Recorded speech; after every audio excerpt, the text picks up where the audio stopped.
Good morning, students. I hope you all are fine. We were reading the chapter The Broken Ear Goes Missing. So, we started that on the previous day and we read up to page number 71, the first part we have read. Today we will start from the second part of the same page, that is 71. But before I start today's class, I would like to point out certain things. Uh, I know many of you have already completed your project work. Since I felt that some of you do not watch videos regularly or attentively, because in my previous class I told you all that if your file is ready, please keep it with you. The school will definitely inform you, or whenever the teachers will feel like to take it from you all, they will definitely inform you. The way you got to know about your project work, the same way maybe you all will get to know about the submission. So why you all are creating such panic amongst your own self? I really can't understand.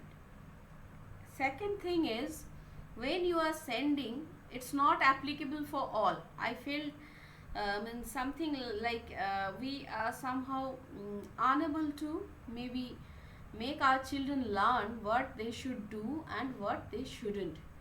I felt so it's fault on our part maybe.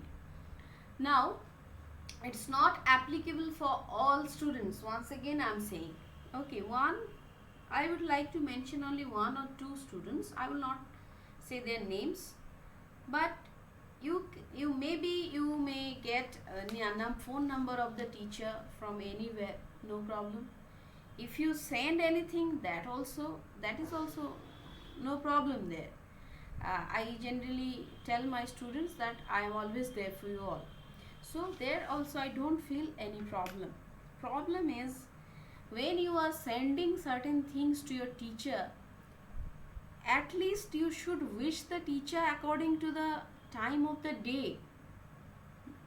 This should be I think this much etiquette or this much uh, sense, this much manner rather, I think we teachers do expect from you all. I believe so. Only sending certain thing and that I am this, then my name is XYZ, is it okay or is it fine? It's not, means you are not sending something to your relative or neighbor or your friend. You should have this much sense, or I think we are somehow not successful to teach you these things maybe. So I regret for that. So leave it. Once again I want to remind you all, please keep the thing with you if it is ready. Do not keep on asking the same thing again and again. If you do not have that much patience to watch all these videos, okay, you will definitely have to face problem for that. But do not keep on doing the same act again and again. So you need to keep it with you. Time will tell you, school will tell you, you will be somehow anyhow informed about the submission. So try to remain safe at your home and keep on doing your works. I hope you all are aware of our district, what's happening around. That's why I told, try to remain safe at your home. Pray to God so that all these things all these things they vanish and we just get our normal days back. And try to remain safe and have patience. Keep patience. It's my earnest request to you all. Now let us start our class. So we find that one fetish was somehow stolen from the Museum of Ethnography, and the cops reached there. In the meantime, Tintin also reached there, and the cops were asking about the person who was the guard and all.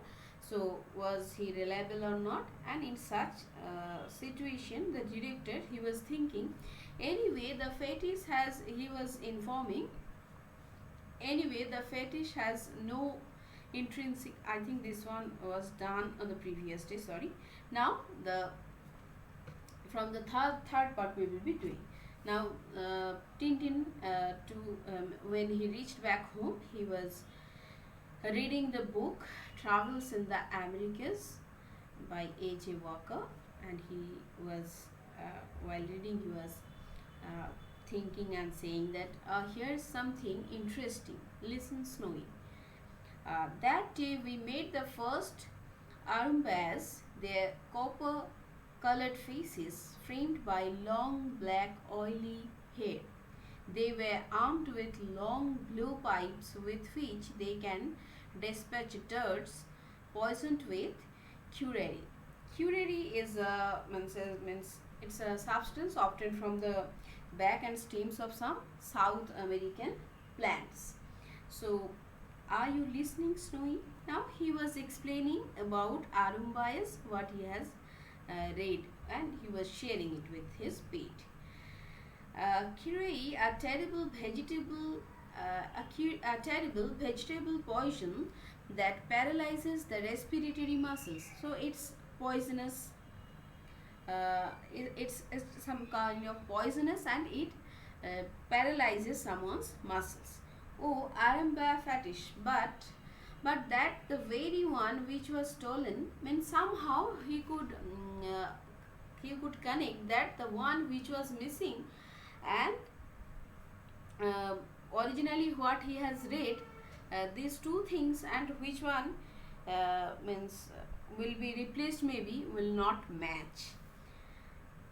A curious coincidence, don't you think, Snowy? He is not interested. He is fast asleep.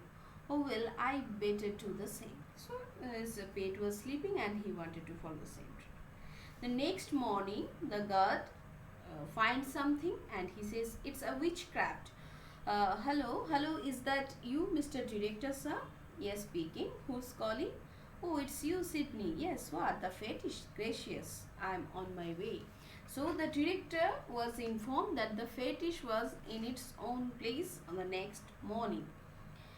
Uh, it's extraordinary. The fetish was back in its usual place this morning, together with this letter conspicuously placed next to it. What do you think? Uh, these were told by the cops. They were said that it's not natural that on the very next day the thing is at its own place once again. So, and there was a letter just beside it. In my opinion, gentlemen, the fetish is bewitched. They think that it's out of some black magic or something. It's not natural. And the letter says, dear Mr. Director, I took a Virga with some friends that I could take a Virga means a friendly bet, something. There we had some kind of that I could take a piece from your museum. I won my bet, so I am returning the purloined object. Please accept my sincere apologize for the trouble caused. You sincerely? Then he doesn't provide his name. That so we got to know that the person who stole that fetish, he made a friendly bet with his friends, and he was challenged to steal anything from the museum, and he did so, and as the task he accepted the challenge and he won the challenge, so he returned back the thing. My mind is made up. This letter is an anonymous letter. Anonymous letter means when we do not find the person do not provide his about his own self. No kind of information is provided. All of a sudden, from anyone it was given. To be precise, an anonymous letter whose author is unknown. So we find from the very beginning between these two cops, one is always busy to precise something, to make it brief and compact. Now Tintin was thinking. So according to the police, the case is closed. Well, that is not my view. As Tintin has already read about this Arumbayas and everything, that's why he was thinking so. Once he got off his sleeve now, and Snowy was thinking, what is he thinking now? I beg your pardon, sir. Eyes open, Tintin. At least look where you are going. And as he was in his thought, he was much involved in his thought. So he hit a lamppost, and then all these things are not that much important.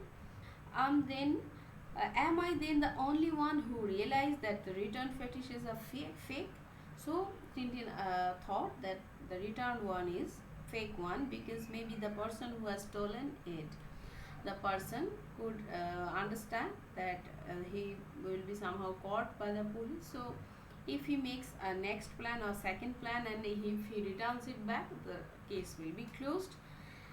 And here's the proof. The author of this book states that his sketch is highly accurate, but according to the drawing, the right ear of the fetish is slightly damaged. A small piece is missing. So we can also understand these 2 ears, they are not matching. But the right ear of the returned fetish is intact. It must therefore be a replica of the original. Replica means replacement. Who then would be interested in owning the original? A collector? That's quite likely. Let's see what the newspaper have to say.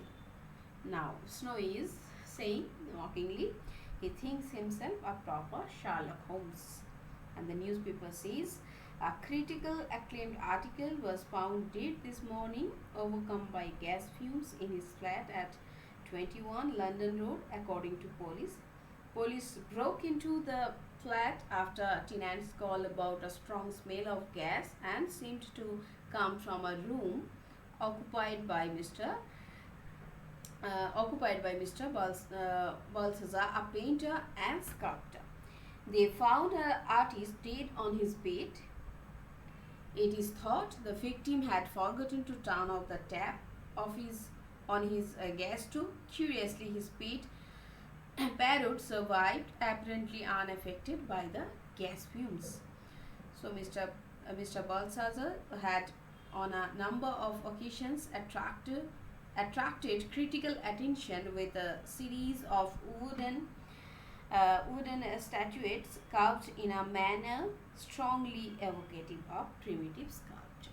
Now, on the next day, in the newspaper, he found that one person who has that kind of a statue at his home, and the person somehow due to an accident, the person was dead. Now we can understand the sequence, and Tintin was thinking about all these things, and Snowy was saying, stop going round in circles, you are making me dizzy. So Tintin was much possessed with that thought. So this much we have in our text. So we could just somehow understood about the subject matter, why the name is of this particular piece is The Broken Ear Goes Missing. Okay, because that particular part only helped Tintin to solve this mystery. I hope all of you have understood the text. Now we will be doing now you need to do one thing. You need to open your study material part, and you need to do this only making connection part, quick answer part we will be doing today. So you need to do it the way I prefer you all to do. You need to copy it, and then you need to answer. As you all are not coming to school nowadays, you may form bad habit of not copying all these things, but I think you should not do that. You need to copy all these questions, and then you need to do these answers. Now you need to pause the video right here and do that work, and come again to listen to the discussion. So in quick answer part, the first option was given, choose the right word to complete the sentences. Number A was, as soon as he woke up, Tintin had a bath or exercised. Obviously exercised. Number B, a fetish is a sacred or scared tribal object. Sacred, first option. Number C, according to the director, the fetish had no intrinsic or instinctive value. Intrinsic value. Now, first one, Number D. The anonymous letter said that the robbery was not really a robbery but just a friendly bet or fetish. Obviously, friendly bet. Number E. Curare is a poison made out of arumbaya or vegetables. Obviously, vegetables. Now, number 2. You need to complete the sentences with some information from the text. So, the first option is the fetish was stolen from. It was stolen from the Museum of Ethnography. Number B. There was no sign of a forced entry. So, we can understand here. See, so the person the thief, he kept waiting, and he allowed his own self to be locked into the museum until the next morning. Someone opens the door and he makes his way to run away from that place. Now, number C. The fetish had no intrinsic value, so it could have definitely tempted a collector. Okay. And number D. Surprisingly enough, the next morning, the fetish, what happened the next morning? The fetish was in its usual place. Okay. And there was an anonymous letter along with it. So, I hope all of you will try. See, I had given you clues regarding these answers. Now you need to do it by your own self. Then only you can open the worksheet where you will get sample answers. This much for today. Once again, I remind you all to keep your project work. Yes, one more thing. Someone was asking me whether it can be a booklet or something. Please do not make things so complicated. Just you can do it in an art paper. Okay, just draw something, or in with some thermocol or something else you can make model. No need to go for booklets or anything else. So once again I remind you all to keep the thing with you. You will be definitely informed. Thank you. Have a nice day.